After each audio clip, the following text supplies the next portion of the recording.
Welcome to our webinar this morning.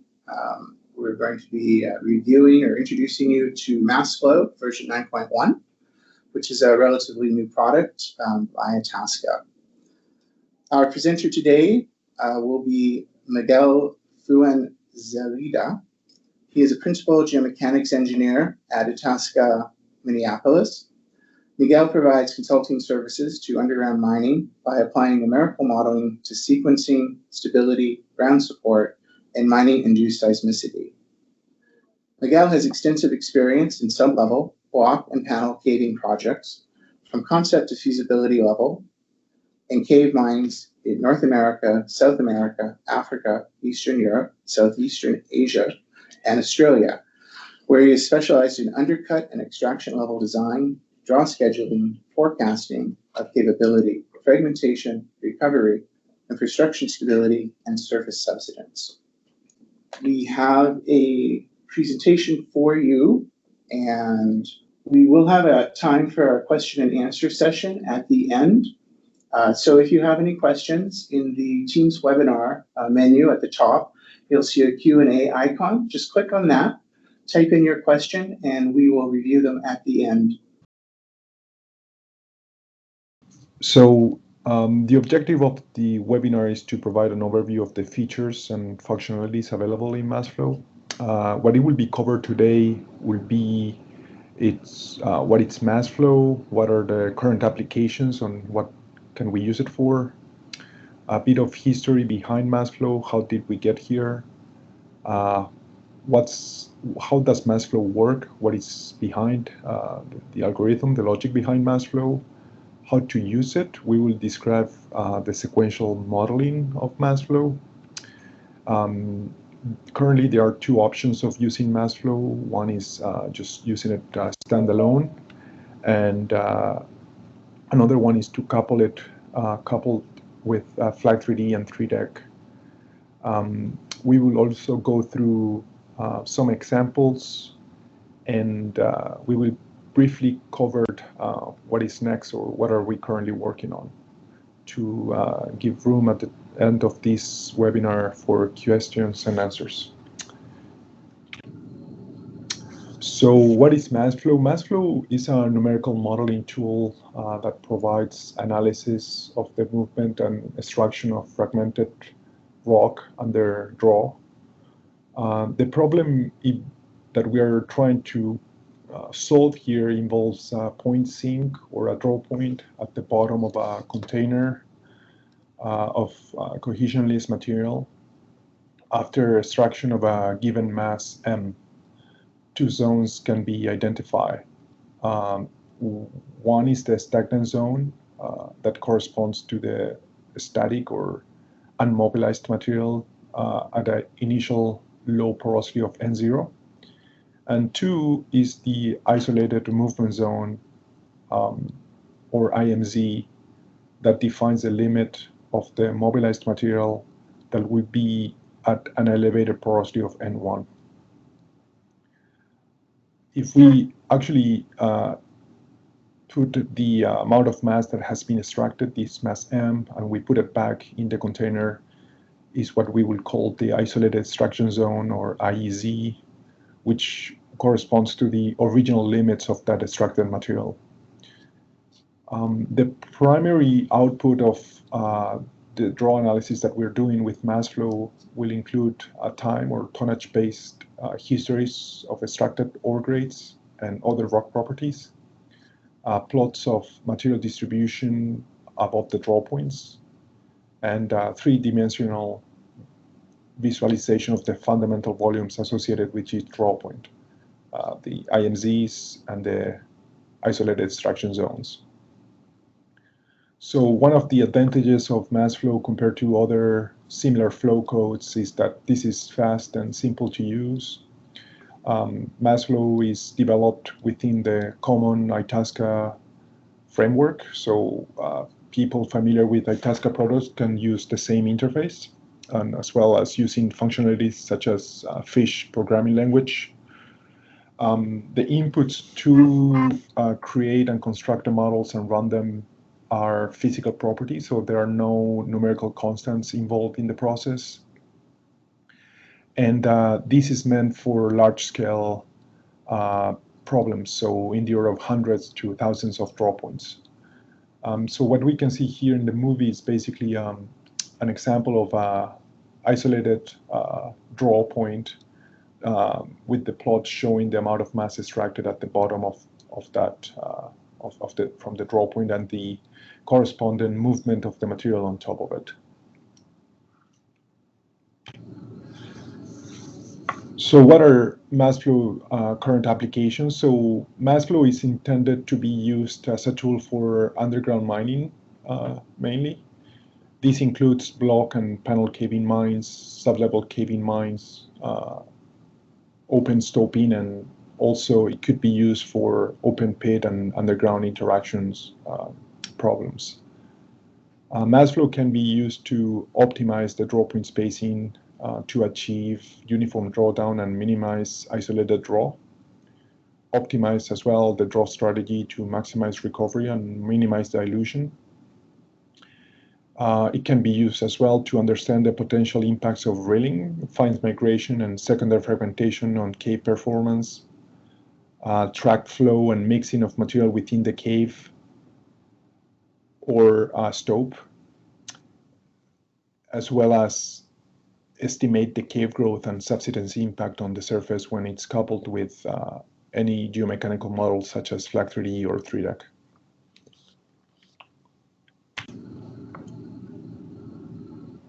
So during the international caving study, gravity flow of fragmented rock was modeled using PFC 3D simulations from block or panel caves. At the time, these simulations took a long period of time to first construct the model, run the simulations, and also the analysis of those results took a long period of time. So the original idea behind REBOB that was also developed during these research consortium studies was to develop a code that could emulate the flow behavior observed in PFC 3D simulations, but in a much more rapid manner and also at the scale of an entire panel or block. Hence the name Rapid Emulator based on PFC. Then MassFlow was rewritten, basically relying on the same algorithm as REBOB, but coded within the ITASCA common framework. Some functions and logics inside the code were multi-threaded to have better speed and simulation times, but also allowing the users to have access to better graphics, plotting options, as well as the use of internal coding languages like Fish. So how does MassFlow work? MassFlow models flow by simulating the growth of the IMZs above individual draw points as a function of production or mass drawn from them. The volume of the IMZs is directly related to the mass drawn from the draw point and the contrast in porosity from outside the IMZ and inside the IMZ, where we will expect higher porosities because that material is moving, dilating, and bulking. The width of the IMZ is controlled by the fragmentation, while the friction angle controls the angle at the base of the IMZ. These properties, along with grade, lithology, etc., are specified by a user-defined block model. In order to track the movement of caved rock internal to each IMZ, a field of markers is superimposed on the block model, and their positions are going to be updated on a daily basis to reflect the drawdown expected within each parent IMZ. The markers are going to inherit the information from their parent block so that the nature and origins of the material exiting each draw point on each day can be tracked. This means that we can create these great tonnage strands. This allows one to also map the evolving isolated extraction zones by plotting the original locations of that material drawn. How to use MassFlow? There are 4 stages in MassFlow analysis that are expected to be followed in sequence. The first one is to set up the block model. This is an array of blocks in space that will contain certain properties. Second, we need to set up the draw points. These are the draw point locations and the option whether it's a cone, rectangular, or a sublevel cave draw point. Third, we need to set up the draw periods or draw schedule. This is the amount of tons that are going to be drawn from a given draw point on a given period. And last is the solve process. Currently, there are 2 options of using MassFlow. One is using it as a standalone version, and the other option is to couple it with Flag3D or 3Deck. In the next few slides, I'm going to be describing the sequential modeling process to give you an overview on how to use MassFlow. The first stage in the MassFlow process involves constructing a block model which is going to have a format of a CSV file that it's going to contain blocks in space. These block models will contain properties that are needed to run the MassFlow analysis. We will need a block ID. This is a unique ID to each block, the solid density, the in situ pore, the initial porosity, the maximum porosity of the bulk material, the fragmentation of that block. This is currently in the block model a Weibull distribution, so it takes 2 parameters, the shape and scale of that distribution. A cave period, which is the period at which a block is allowed to flow. We will discuss that in more detail later on in one of the examples.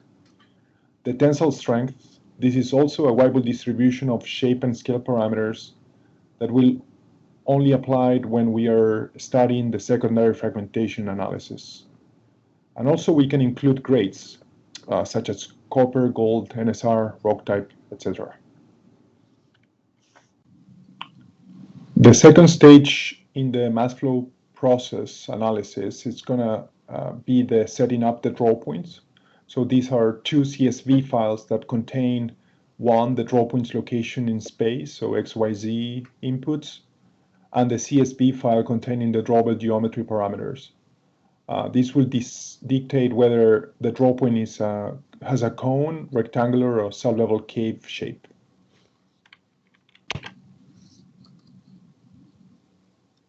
The stage 3 involves setting up the draw periods or draw schedule.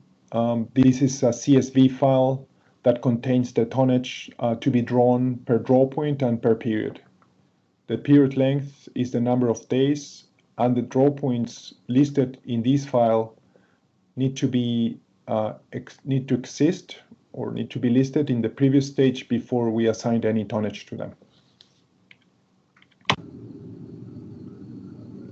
The main outputs from a draw analysis using MassFlow include time or tonnage-based histories of extracted ore grades and tonnage, plots of material distribution about the draw points, understanding the drawdown of that material over time, as well as 3D visualization of volumes associated with each draw point, meaning the IMZs and IEZ volumes. We could also extract information related to fragmentation to create fragment size distributions as mass is drawn or over time. And in the case of using the functionality of trace markers, we can plot how a given trace marker installed inside of the cave can move over time as mass is drawn from the footprint. In the case of coupling MassFlow with Flag3D, we can understand the failure of the material surrounding an excavation, and eventually if that material is able to flow and mass is continuously drawn from the draw points underneath that, we can understand and model the subsequent flow of that fragmented rock. We can also study the cave growth, and in the case of an air gap, we can estimate the size of that air gap, and can also understand the impact of subsidence and crater growth on surface. I have put together a few examples giving an overview of MassFlow and the main functionalities of MassFlow. The first example is a simplified block cave mine. We will use this example to open MassFlow and go through the process of creating a model and running it. We will then export the production report and some results to show the mass balance between the requested and actual draw extracted from the draw points. We will also see recovery and dilution calculations or plots. Then we will see the effect of turning on the secondary fragmentation mechanism and the impact it has on this fragment size distributions. Then I have put here an example of to check the trace marker functionality, so we can see and visualize how those trace markers are moving over time with mass being extracted from the draw points. And also I have listed here an example where we will limit the cave. We will add some restrictions to the flow of the cave in order to see what happens, and once that IMZs reach that limit of the cave, we will start seeing air gap appearing there. A second example where I'm not going to go into much detail due to time limitations, but I'm going to give you an idea of how does MassFlow couples with Flag 3D, and in this case I'm going to show you a large-scale cave mine showing the capabilities of this functionality. And third, I have put together here a generic example of a sublevel cave mine where we will see the restricted flow inside of the rings and the effect of it has that on terms of the drawdown of the material and the recovery of the material from those sublevel rings. We're going to use a simplified example of a cave mine to go through a MassFlow process and open the software to give you an overview of how we can use it and to explore results and so on. So the block model consists of an ore waste boundary located 150 meters above the footprint located at the base of the block model. The draw points layout, it's one extraction drive with a 30 meters by 15 meter draw point spacing, and the draw point layout consists of 39 draw points. The draw schedule has 20 periods of 120 days with a draw rate of 1,545 tons per month, and all the draw points are drawing the same amount of tons for the same periods. The properties of the block model are a friction angle of 40 degrees, a maximum porosity of 30%, the mean density of the material is 2.7 or so, the ore grade is 1%, the waste grade is 0%, and the weighable shape and scale parameters of the fragment sizes fragmentation is 2.7 and 0.89 meters.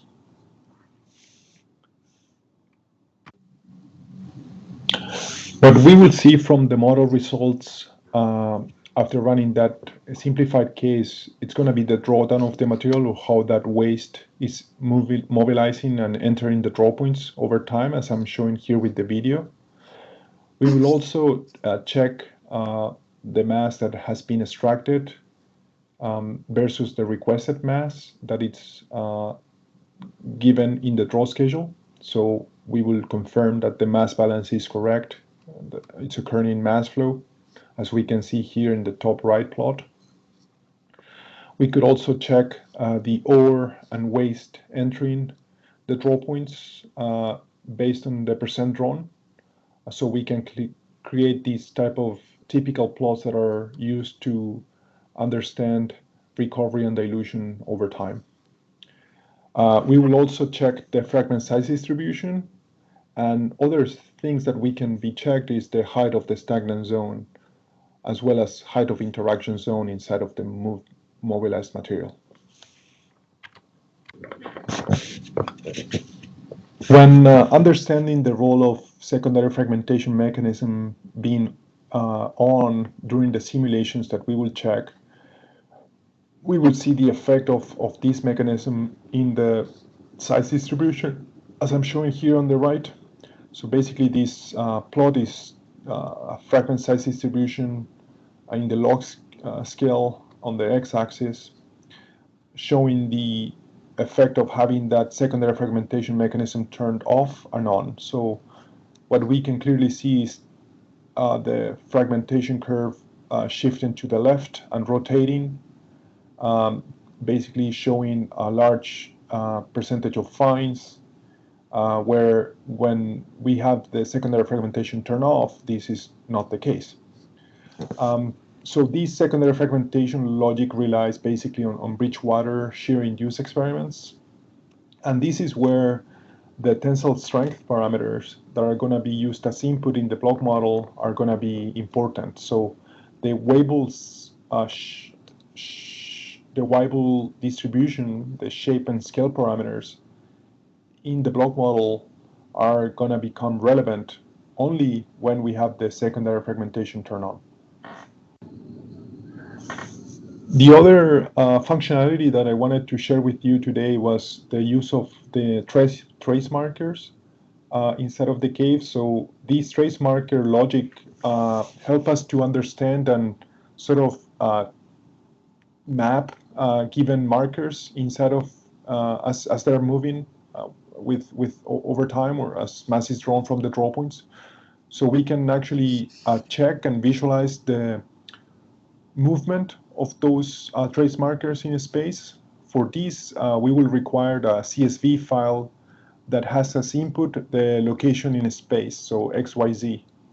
And what we can do with this information, we can tag one of the markers that are close to this point in space, and we can show, for example, as I'm showing here in the video, the extraction status, so whether it has been extracted or not. Also, we can show the velocity, basically the total displacement over per day for that specific marker. This is a pretty nice tools that we can use to understand better how the material is moving inside of the cave. So MassFlow as a standalone version is not capable of predicting cave growth. It is up to the user to define the evolving cave limits, which represent hard limits to flow as a function of production. So this is achieved by applying date stamps to blocks to indicate when the material there is free to move. This is done the property in the block model called cave period. If an IMZ intersects a hard boundary to flow or ground surface, drawdown will continue and air markers are introduced to represent the resulting air gap or crater that develops. Air markers and solid markers are then exchanged between adjacent block columns to maintain an angle of repose. This angle of repose is going to be a function of the friction angle that is defined in the block model. So as we can see here in the video, once we have introduced a limit to the cave, and we have assigned a very low cave period in the inside of this volume and outside a very large cave period, we will see that once the cave or the mobilized zone wants to reach that limit, then air markers will start appearing, restricting the flow of that outside of that volume. Given that MassFlow as a standalone cannot predict cave growth, one way of doing that is to couple it with flag 3D or 3DECT. This way, we will solve the stresses surrounding the presence of the IMZ zones and air, and estimate some yielded zones surrounding those volumes. Then MassFlow can simulate the growth of the flow zones and air gap, and as a function of draw and mass balance. So if we do this in a coupled way, we will then identify which zones that were initially inactive could now be mobilized.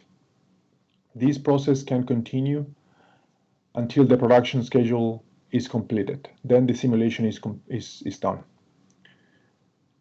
This process of coupling MassFlow and Flag3D can allow this to study the impact of undercut and draw strategy on air gap formation, cave initiation, cave shape and subsidence impact, and cave-induced stresses during the operation of the mine.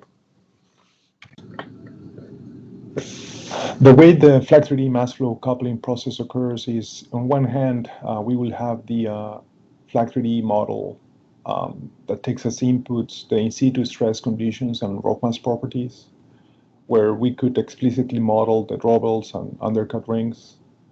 On the other hand, we will have the MassFlow model that takes as inputs the block model, including the K period property, the undercut and draw schedule.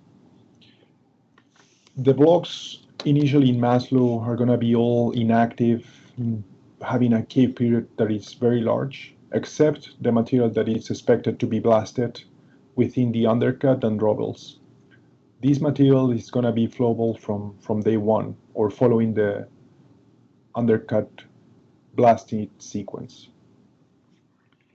Once we start with the draw schedule, we will see IMZs developing within the drawbells and undercut rings. This information will be passed to Flag3D, where stresses will be zeroed in the active mobilized zones to account for arching. We will solve in Flag3D, and then the information will be passed again to MassFlow. As MassFlow draw process continues, eventually an air gap will develop if there is a hard boundary, meaning that there is no flowable material on top of the undercut. This air gap will be passed onto Flag3D, and null zones will develop on top of the undercut. We will solve again, and eventually some yielded ground will occur on top of the undercut once we have reached a certain hydraulic radius. This yielded volume will be passed into MassFlow, and that material will be now flowable, which was initially inactive. That flowable material now can move, IMZs can grow into that zone. This information will be passed on to Flag3D again. More mobilization will occur, stresses will be zeroed in the active zones, and then the process will continue until ending the draw schedule.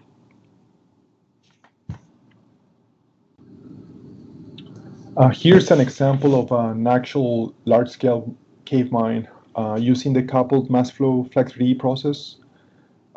These type of models allow us to understand a cave initiation, caving rate, the shape of the cave, when are we going to expect any interaction between an existing cave on top or an old cave mine or the surface, how large is going to be the subsidence, the breakthrough of that, the timing breakthrough of that cave to the surface, as well as the depth of the crater and the extent of it. These models are quite powerful and give us a lot of information, and we can do sensitivities in terms of the important features that can impact the cave performance, such as strength and stresses.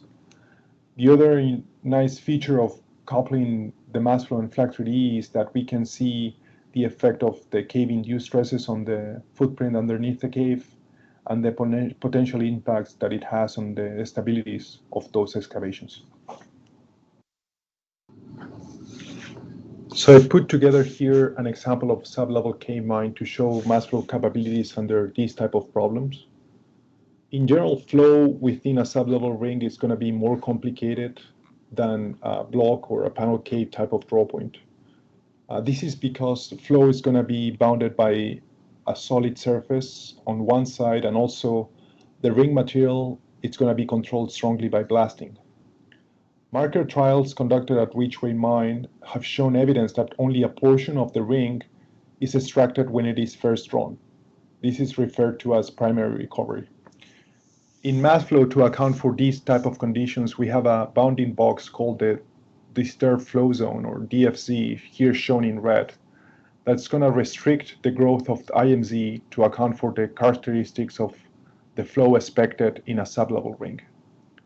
Once outside the DFZ, the IMCs can grow normal and free, as it will do it in a block cave type of draw point.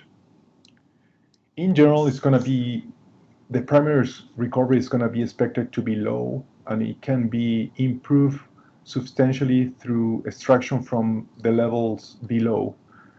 These will be called secondary and tertiary and quaternary and so on recoveries.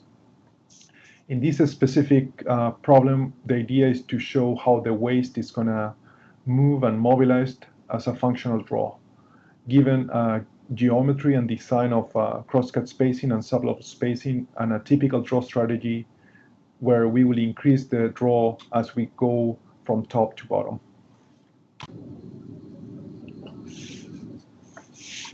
The results of a sublevel cave model in MassFlow, typically what we will show is a drawdown of the material. In this case, what we're going to see is the flow of the waste in yellow, moving down as we continue drawing from the sublevel rings in the different sublevels. We will see how that waste is moving and entering the different draw points as we move down in the extraction process. Also, we can show the recoveries per level. As I was referring before, the primary, secondary, tertiary, and so on recoveries. We can create the statistics and also show grade profiles over time. So what is next for MassFlow? We are currently working on a user interface for to ease the users in the process of generating a block model. We don't want to rely in external software to create a block model, so we are working on creating a block model generation tool inside of MassFlow. Another important piece here is to give capabilities to understand better the role of time-dependent compaction in how the material is flowing inside of the IMZs. And also the last point here is to create a tool to ease the process of comparing the markers that are installed in situ in cave mines, and be able to model those and compare them to what we are seeing in MassFlow.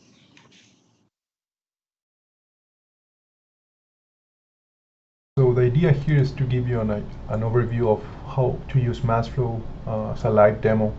So we will start with opening the software.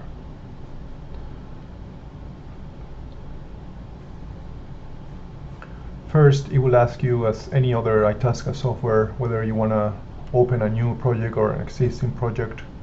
We're going to open a new project. We're going to call it webinar.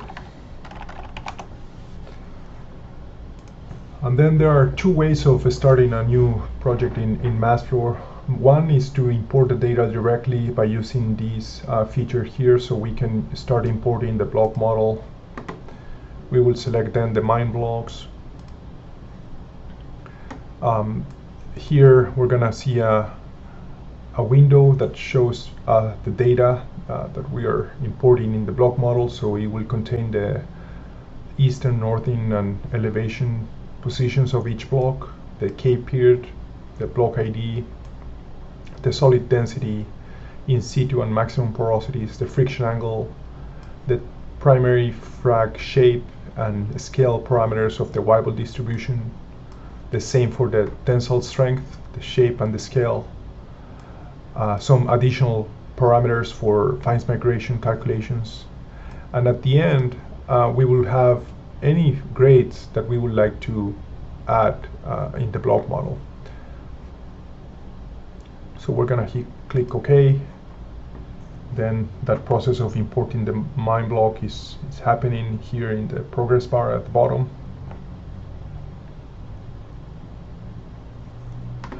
Now we will continue with importing the draw points. We will do the same process. Basically, we'll select the CSV file called draw points. This we will need to add the draw point name, the eastern, the northern, and the elevation coordinates. the drawbell ID, and the drawbell type. This is where we're gonna decide whether this is a cone, a rectangular, or a sublevel cave type of draw point.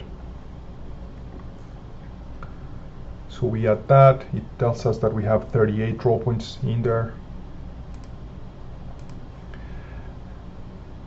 Now we're going to continue with the drawbell geometry in here. So we will select drawbells. In this case, we were going to be adding the drawbell name, the draw width, the height of the draw drift, the bell height, the side angle and end angle, and so on.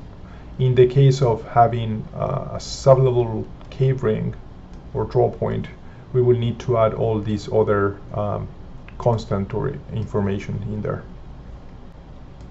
So we click OK. We have imported 2 types of drawbells. Lastly, what we want is to import the draw period. So now we will select the draw period here, and in here we need to have a CSV file containing the list of draw points, the number of days per period, and this is the tonnage that is drawn per period, per draw point. So in this case, we are assuming a uniform draw, so all the draw points are drawing the same amount of tons per period. And that's it. This is the way now how we have imported all the information needed. One of the nice things of this feature is that we can copy the main template to a clipboard, and then we can, for example, create a new data file. Let's say call it webinar run. We will paste the information, and with this information we can start running and the model, solving the model. Yeah, so that's a quick and easy way of how to create a model. What I would like to do now is to describe you what is typically contained in a given data file where we run the MassFlow. So another way of importing the data is doing it by commands. So usually we will start with a model new. This will define the random seed. This command will import the mine block, the draw point, the drawbells, and the draw schedule. The MassFlow marker initialize spacing is just to define the marker resolution. So the more markers, the better the information. The results is more accurate, but it's going to take longer to run that model. The report period is going to give us how often do we want to create a marker report. This trace import, it's the way we're going to be importing the trace marker information. We will discuss that in another example here. These MassFlow record names give us the ability to track how much tonnage is being drawn per draw point, or all the draw points, depending on their names. And this is the important part. This is where the engine commands exist. So in here, we have the initialize compute period. This is the number of periods that we want to run the model for, and how often do we want to save it. We can give this command based on periods or on days. This MassFlow clean initialize all the information in the model, and this MassFlow computes, it's how the model is going to run. So if I just do these quickly here and run it, I'm just going to run it for say 5 periods. We will see how the process of importing the mine blocks, the draw points, the drawbells, and the draw periods is going to be appearing here in the screen. And then that's how the MassFlow is solving. So in this case, we have issued 600 days of solving, and this is how the markers are going to be moving. That's the block model. The IMCs can be shown here, how they're growing over time. And yeah, that's pretty much it. That's how MassFlow is being run. So the markers can give us information about the grades itself, but also can give us information about displacement and fragmentation.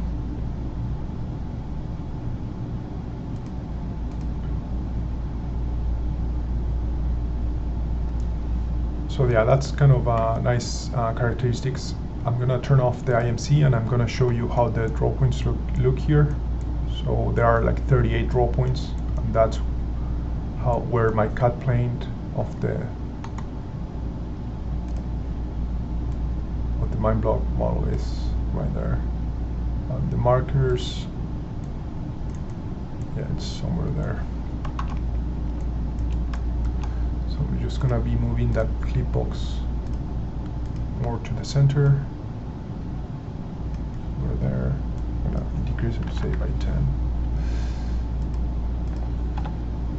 Yeah, and that's how the markers are looking, and the IMC is how they're growing over time. So it's pretty nice and easy to create.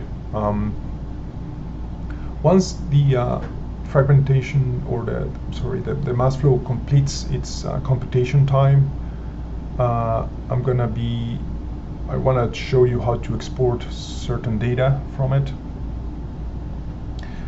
Here it's just completed. I'm gonna create some reports. This is the marker trace report and the marker draw point extraction report. I'm not gonna use that for now, but I'm gonna run these two so I can show you how those look.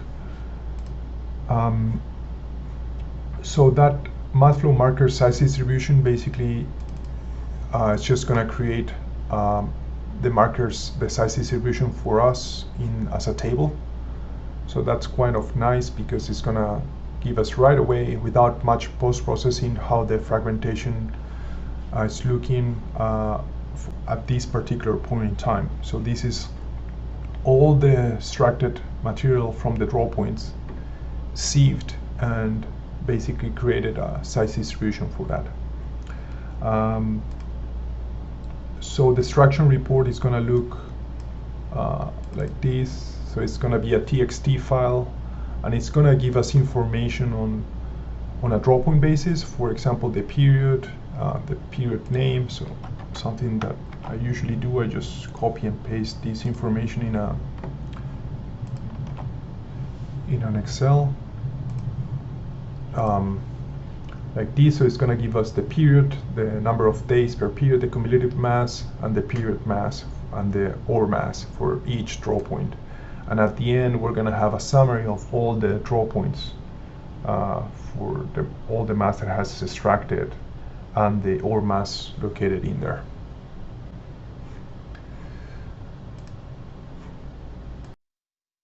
All right, that concludes the presentation and the demo.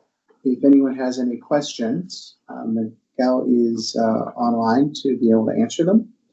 I don't see any questions currently in the chat, but if you'd like to submit a question, I guess while we're waiting to see if anyone has questions, Miguel, I guess a question. So we saw that the block cave model that you ran in the demo solved quite quickly. For sort of a typical consulting project where you might have hundreds of draw points, what is the approximate runtime which you say is typical? Yeah, that's a good question, Dave. So if you run it in a standalone version of MassFlow, I would say in the order of hundreds of draw points, you will run within a day or a few days. In the case of coupling with Flag3D, the runtime becomes a bit much larger, but no more than a week or so. So that's the typical runtime that we're talking about. Okay, thank you. That's quite good for life of mine, hundreds of draw points. Yeah, Great. yeah, that's one of the nice features of MassFlow is that it's simple to use and it's fast or quickly to run. So the idea is to create some quick analysis for mine engineers or any other consultants that would like to use it. Okay. Okay, I see a question. As soil structure interaction is the more influential factor in tunneling, is it considered in MassFlow? So I guess the answer to that is we don't, in cave mining, unlike in civil tunneling or drifts in a mine, we don't consider any kind of ground support. Yeah, that's right. So yeah, no, in this type of analysis, we're not the factor of ground support or the structure interaction to the rock mass or soil is not being considered in this type of analysis. Right, and that's pretty common in mine scale modeling. I suppose, though, I know you do all the time consulting regarding infrastructure stability. So you're probably using a flat 3D model with ground support. That's right. So typically what we will do is to get the large-scale models and obtain the cave-induced stresses on those tunnels. And then we will refine the model and create a sort of small-scale model using these cave-induced stresses as the driver for the stresses and the stability of those excavations. And in those type of small-scale models, that's where we will add the effects of ground support in those. So that's how we typically use it. Okay, thank you.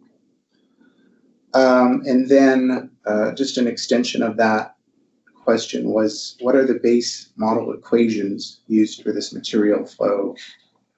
They say e.g. soil, but I guess fragmented rock would be. Yeah.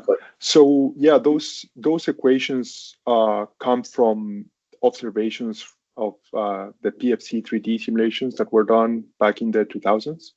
So a lot of understanding and knowledge was gained through those numerical simulations. And also during that time, there was a lot of physical experiments done in the semi-large scale facilities at the University of Queensland. So with all that sort of knowledge, there were some equations derived from those observations that are applied into MassFlow here. So MassFlow currently just use those equations as a base for moving the material, and depending on where you are, whether it's in the center or the perimeter of those isolated movement zones, it's going to move either fast or slow. So it's typically you'll expect to see the velocity profile that will be quite fast in the center of the IMZ, and it will just reduce to zero as you approach the limits of the IMZ in the boundaries of it. Great. And then one last question. How can preconditioning or hydrofracturing be simulated in MassFlow? Yeah, that is a good question. And typically what we do is when we coupled MassFlow with Flag3D, in Flag3D to account for the effects or impacts of hydrofracturing, will be using the ubiquitous joint model as a basis for the zones. So depending on the friction angle and cohesions of those ubiquitous joints, we will then assign and impact the effects of those hydrofracking using that ubiquitous joint model. In that way, we will see the effect of that hydraulic fracturing, where it's the distance and also the angle of those hydraulic fractures relative to the cave. We have done that as well using the Excite software to understand better the role of the spacing of those hydrofracking and the pressures that are done in situ. So we have gained quite a lot of knowledge from those, and then we have applied that knowledge to these sort of large-scale models, as I was saying, using the ubiquitous joint model and IMAS considered model in there. Great. Well, thank you, Miguel. All right, I see no other questions or comments, so I think that will conclude our webinar for today. Thank you, Miguel, and thank you, everyone, for joining us. Have a good day. Bye-bye. Yeah, thank you. Bye.